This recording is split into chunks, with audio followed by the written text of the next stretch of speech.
स्वागत है आप सभी का हमारे YouTube चैनल नीतीश जोन में।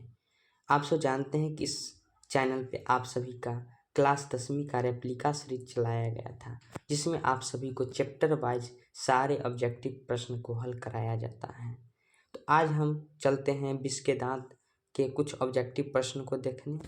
आप सब जानते हैं कि कल हमने पिछले लेक्चर्स में श्रम विभाजन और जाति प्रथा के कुछ ऑब्जेक्टिव प्रश्न को हल किए थे। जो लोग उस वीडियो को नहीं देखे हैं जाके तुरंत चैनल पे देख लीजिएगा, उसका प्लेलिस्ट भी बना दिया गया है।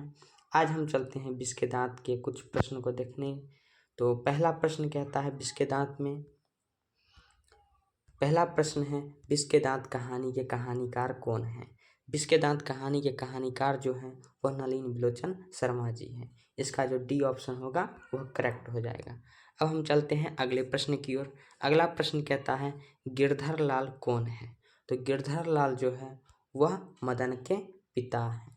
कौन है? मदन के पिता। इसका जो बी ऑप्शन करेक्ट हो जाएगा। अब हम चलते हैं अगले प्रश्न की ओर। अगला प्रश्न कहता है मदन ने कासू के कितने दांत तोड़ डाले? मदन ने कासू के 2 दांत तोड़ डाले। कितने दांत तोड़ डाले? 2 दांत। इसका जो ऑप्शन हो जाएगा वह सी करेक्ट हो जाएगा। अब हम चलते हैं अगले प्रश्न की ओर। चौथा प्रश्न कहता है नलिनी बिलोचन शर्मा जी के माता का क्या नाम था? नलिनी बिलोचन शर्मा जी के माता जी का जो नाम था वह था रत्नावती शर्मा।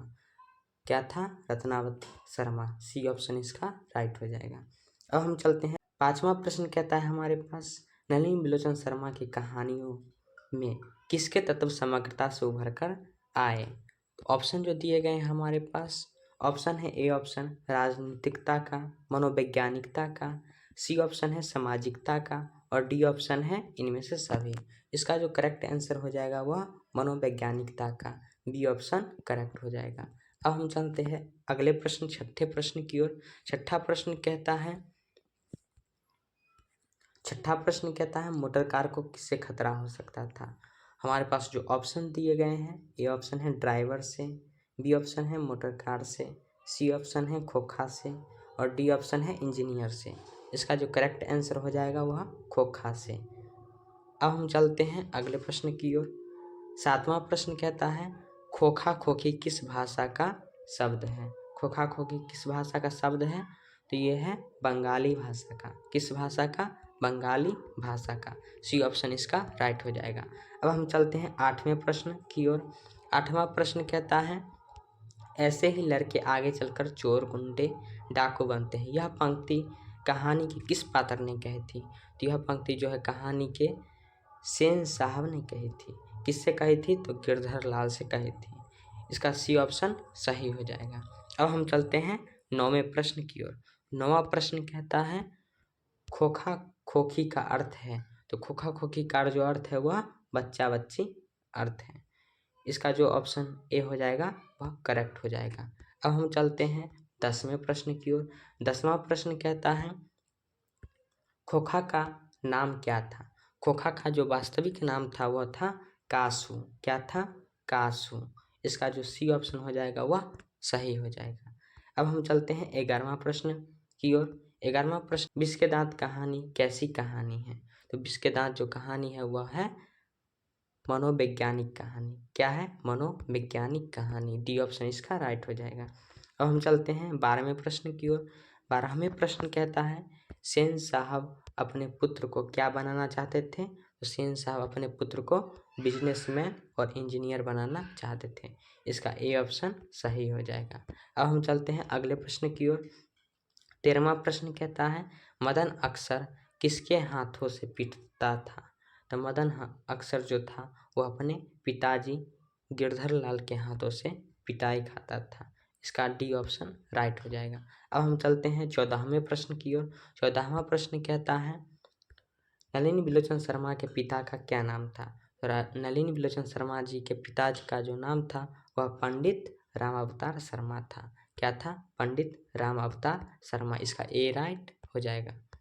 15वां प्रश्न कहता है सेन साहब ने किसे खूब फटकार लगाई? सेन साहब ने गिरधर लाल को फटकार लगाई। इसका ए ऑप्शन राइट हो जाएगा। अब हम चलते हैं 16वें प्रश्न की ओर। 16वां प्रश्न कहता है विष के दांत कहानी किस वर्ग के अंतर विरोधों को उजागर करती है। इसका जो राइट आंसर हो जाएगा वह मध्यम वर्ग को। क्या हो जाएगा? मध्यम वर्ग को। सी ऑप्शन करेक्ट हो जाएगा। अब हम चलते हैं 17वें प्रश्न की ओर। 17वां प्रश्न कहता है कासु मदन के साथ किस खेल में शरीफ होना चाहता था। तो किस खेल में शरीफ होना चाहता था? लट्टू के खेल में। इसका डी ऑप्शन करेक्ट हो जाएगा। अब हम चलते हैं 18वें प्रश्न की ओर। 18वां प्रश्न कहता है सेन साहब किसके व्यंग से ऐंठ कर रह गए। तो पत्रकार महोदय के व्यंग से ऐंठ कर रह गए। ए ऑप्शन इसका राइट हो जाएगा। अब हम चलते हैं अगले प्रश्न की ओर। 19वां प्रश्न कहता है 19वां प्रश्न कहता है मदन की उम्र क्या थी। तो मदन की जो उम्र थी वह थी 5 से 6 साल। क्या थी? 5 से 6 साल। अब हम चलते हैं अगले प्रश्न की ओर। अगला प्रश्न कहता है मदन किसका पुत्र था। मदन किसका पुत्र था? तो वह था गिरधर लाल का, जो कि सेन साहब के यहाँ किरानी का काम करता था। अब हम चलते हैं अगले प्रश्न की ओर। 21वां प्रश्न कहता है 21वां प्रश्न कहता है नलिनी बिलोचन शर्मा पटना विश्वविद्यालय के हिंदी विभाग के अध्यक्ष कब बने थे। तो ये कब बने थे? 1959 ईस्वी को बने थे। कब बने थे? 1959 ईस्वी को। डी ऑप्शन इसका राइट हो जाएगा।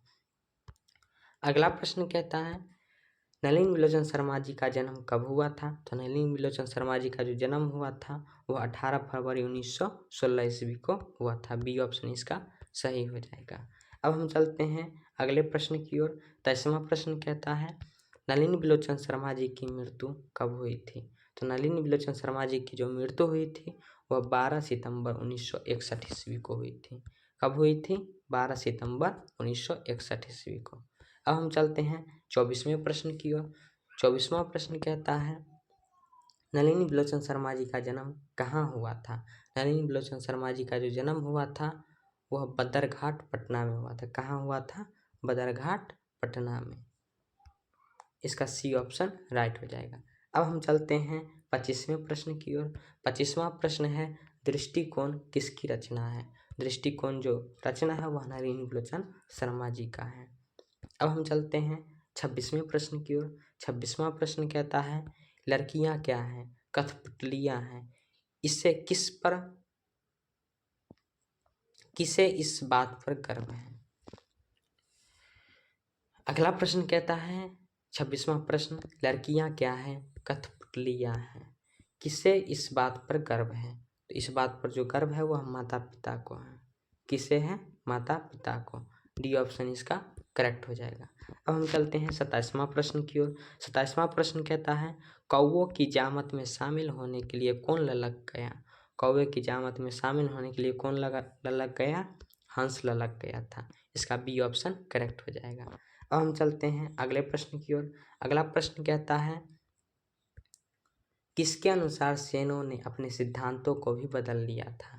तो किसके अनुसार बदल लिया था? तो खोखा के अनुसार बदल लिया था। इसका ऑप्शन बी सही हो जाएगा। अब हम चलते हैं लास्ट प्रश्न की ओर। 29वां प्रश्न कहता है सेन साहब की कितनी लड़कियां थी। सेन साहब की कितनी लड़कियां थी? तो 5 लड़कियां थी। कितनी लड़कियां थी? 5 लड़कियां। अब हम चलते हैं 30वां प्रश्न की ओर। शोफर शब्द का अर्थ है। तो शोफर शब्द का जो अर्थ है वो है ड्राइवर। क्या है? ड्राइवर। इसका जो आंसर डी करेक्ट हो जाएगा।